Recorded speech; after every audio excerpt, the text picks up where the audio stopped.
morning à tous et à toutes, ici Fananix Queen. Dans 4 jours, Noël arrive, plus le nouvel an. Et il n'est pas question que l'année 2016 s'achève sans que je vous ai sorti l'épisode 32 de Vidéo détente sur le dernier tome de Drakengard Destinée Écarlate.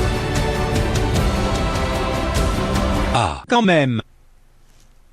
Tu t'es enfin décidé de faire une vidéo sur le dernier tome de Drakengard. Tu as mis longtemps à le sortir cette vidéo détente. J'aimerais bien t'y voir, toi. Essaie de trouver la motivation quand tu lis cette merde. Je m'en fous de tes excuses. Tais-toi Zoro, tu crois que c'est facile pour elle de trouver la motivation? Surtout qu'elle a peur de l'avenir de sa chaîne à cause des merdes que YouTube a installées. Mais Perona chérie, Il n'y a pas de Perona chérie, tu te tais et écoutons de ce qu'elle a à dire sur le dernier tome qui va conclure la trilogie. Au passage, j'adore ce que tu as fait à tes cheveux. Ça te va trop bien cousine. Oh merci Perona, c'est gentil. Donc, qu'est-ce que j'en ai pensé du dernier tome? C'est un bordel monumental. Le manga nous fait poser plus de questions qu'il nous donne de réponses. Par contre, dans cette vidéo, je vais spoiler le contenu du manga, car je ne peux pas vous parler du dernier tome sans spoiler. Déjà, on apprend que 100 ans se sont écoulés depuis Drakengard 3 et le manga. Ce n'est pas important, mais voilà. One Boy est à l'origine de la création de l'église des archanges pour rendre hommage à One Girl. Et en parlant d'elle, One Girl, elle est vivante. Mais révélation de what the fuck, ce n'est pas la vraie One Girl, mais la sœur de Nero. Eh oui, Nero a une sœur, elle a le pouvoir de créer des allusions et elle est capable de manipuler les contaminés aux yeux rouges. Et Lekna fait son apparition. Mais oui, c'est la fête du slip. Et la sœur de Nero, que je vais l'appeler Cynthia, car je ne sais pas pourquoi, elle n'a pas de nom dans le manga, révèle ses plans. Comme je l'ai dit, Cynthia a le pouvoir de manipuler les contaminés aux yeux rouges.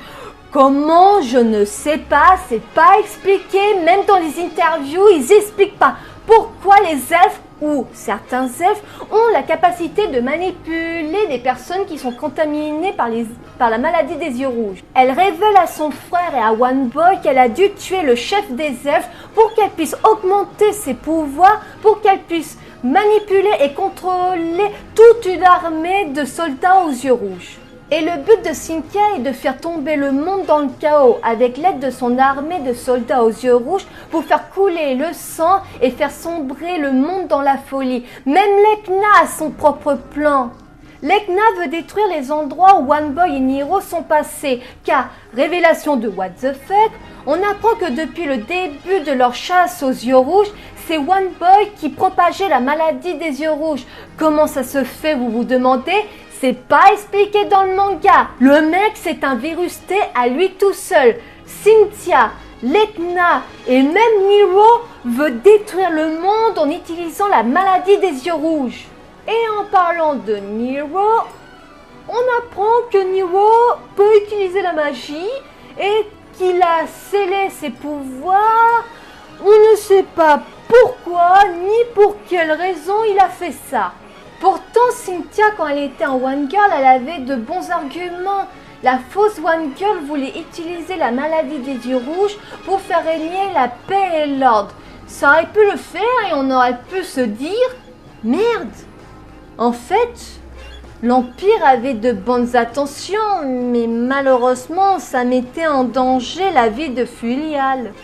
Mais tout s'est cassé la gueule avec Cynthia. Mais il y a un point positif concernant les elfes qui peuvent manipuler les yeux rouges. Dans le premier jeu Drakengard, un village d'elfes se fait massacrer par l'armée de l'Empire. C'est peut-être le village natal de Nero et de Cynthia, et que Mana a ordonné de détruire le village pour qu'aucun d'entre eux utilise leur magie pour manipuler les yeux rouges et les retourne contre Mana. C'est déjà ça, mais la question que je me pose c'est: est-ce que One Girl savait ce qu'elle faisait quand elle a créé One Boy? Est-ce qu'elle voulait que sa copine mâle propage une maladie qui rendrait les gens fous de rage? Est-ce que One Girl a tout prévu depuis le début?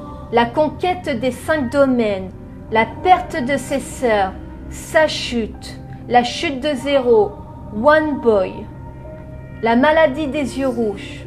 Ça, nous ne le saurons jamais. Malgré les 2-3 trucs que je n'ai pas encaissés dans le deuxième tome, ça reste quand même un bon manga. Ça s'est cassé la gueule à la fin, mais ça reste quand même un manga intéressant. Je voulais tellement savoir si l'église des archanges ont-ils pris Mana à cause de sa ressemblance avec One Boy ou One Girl. Est-ce que c'est la voix de One Boy qui parle à travers de Mana dans ses moments de folie? Je vais m'arrêter ici pour cette vidéo, j'espère qu'elle vous aura plu. En tout cas, moi, je suis bien contente d'en avoir fini avec ce manga.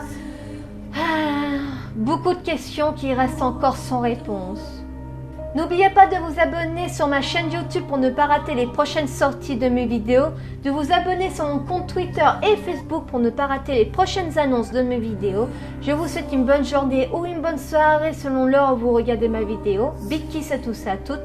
Bye bye.